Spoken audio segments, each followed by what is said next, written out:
Costa versus Sean Strickland. Oh yeah. I think that fight is super interesting, not just from a personality standpoint, but also a fight standpoint. What are your thoughts on that matchup?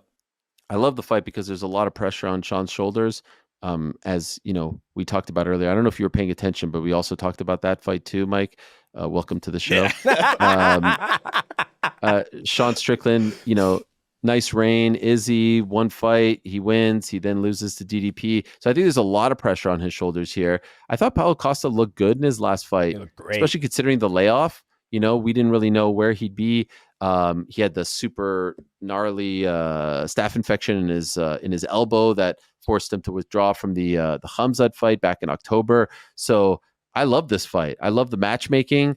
Both guys have a history with Izzy. Both guys are probably in the top 5 at 185.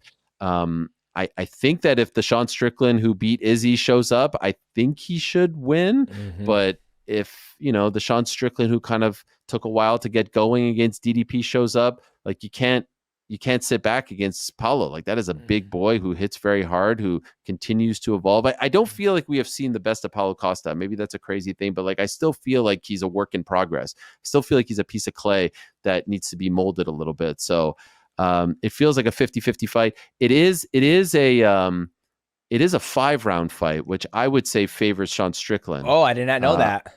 Yeah, it is a 5-round fight. So I think that favors Sean Strickland. I think he has the better gas tank. I think he could go a little bit further. So perhaps that's why they agreed to it on Strickland's end. I wonder why it's a 5-round fight, because I don't know if there's any title stipulations or tied to this. There's no real rhyme or reason why they do these 5-round fights, right? Like why don't they just make all the fucking fights 5-round fights then? Like Poirier BSD was a 5-round fight, and at the time it wasn't labeled as a number 1 contender fight. But it was the main event, wasn't it?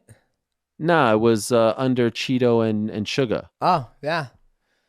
Yeah, you know what I mean? Yeah. So yeah, you know what? We had Chael on the podcast recently, and he was talking about the interim champion, how we make these rules up as we fucking go, right? Yeah. Like it's like 100%. Like, yeah, this is a 5-round fight. You know what? The first fight in the card is gonna be 5-round fight, 5 minutes. It's like they just make your rules up. So I thought it was 3 rounds, 5 minutes. Does that change your opinion? Yeah, I think it does. I think now going into the fight, if Sean Strickland can put the pressure, one of the things that Sean Strickland does so well is that he walks people down. Like he walks him down, closes the void, and just starts throwing little strikes and little PD stuff and closes people down. A lot of people don't wrestle him. A lot of people don't body kick him. Like, if you throw a body kick on somebody, they have like 3 options. They either eat it and try to counter you, they eat it, or they get the hell out, or they catch it, so forth. And I don't know. Like, I just feel if it's a 5-round fight, I think it favors Sean Strickland a lot more. Granted, I feel the eraser hits harder and is a lot faster. And I agree with you. We haven't seen the best Paulo yet. I think when he fought Robert Whittaker, I think we saw glimpses of it, because that fight between him and Robert Whittaker was absolutely fucking amazing. The Bobby Knuckles is just a tough son of a bitch and great athlete. But I think if that Paulo Costa shows up against Sean Strickland, I think Costa wins. But once again, it depends who shows up, and can he get him out of there? Can he go 5 rounds? We'll find out. I love it.